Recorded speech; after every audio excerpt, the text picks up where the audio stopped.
ఈ రాష్ట్రంలో వైసీపీకి టీడీపీకి తేడా ఏంటంటే వైసీపీ వాళ్ళు ఎవరు చెప్పినా ఏ మాటైనా నమ్ముతారు. టీడీపీ అలా ఉండదు. ఉదాహరణ తీసుకుంటే ఒక రిపోర్టర్ ఉన్నాడంటే ఆ రిపోర్టర్ అడిగితే వాళ్ళు టీడీపీ అనుసంధానంగా ఉన్న పత్రికల రిపోర్టర్లను అడుగుతారు. పలానా వాడు అడిగాడు, ఏం చేయమంటావు, ఇమ్మంటావా వద్దంటావా అని అడుగుతారు.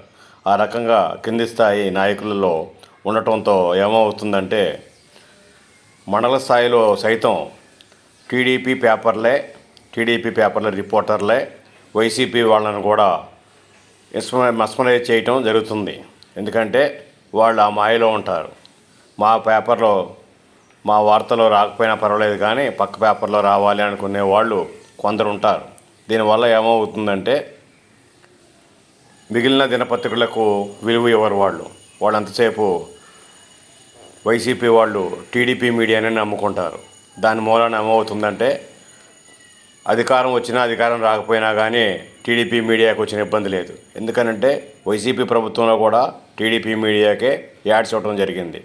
దీనివల్ల ఏమవుతుందంటే వాళ్ళు ఎప్పుడూ రాజుల కింద, మహారాజుల కింద, సామ్రాట్ల కింద టీడీపీ మీడియా ఉంటుందని చెప్పుకోవచ్చు.